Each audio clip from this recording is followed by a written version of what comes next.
And this young boy was carrying an old rusty wire cage. And inside of the cage, several birds fluttered nervously about. And the pastor turned to the boy and he asked him, "Where did you get those birds?" And the boy replied, "I caught them out in a field." And the pastor said, "What are you planning to do with them?" And the boy said, "I don't know, I'll play with them for a little while, and then I'm going to feed them to an old cat we have back home." And the pastor turned to the boy and he said, "How much do you want for the cage?" And the boy said, "Oh, mister, you don't want these old birds. They're nothing. They can't even sing."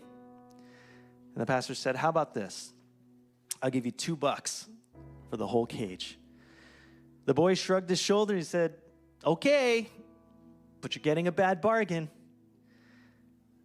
And after the exchange was made, the boy skipped away happily, whistling to himself, holding the money in hand, while the pastor took that old rusty cage to the back of the church property.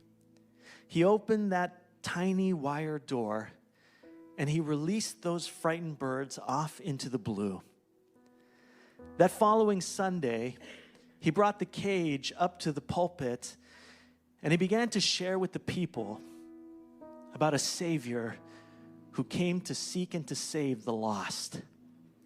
About a Savior who purchased mankind with his own blood. The pastor said, "That young boy told me that these birds were no songsters. Yet, when I released them and they winged their way heavenward, it seemed to me that they were singing, 'Redeemed, redeemed, redeemed.'" See, this is why we sing during Christmas. This is why we praise. This is why we worship.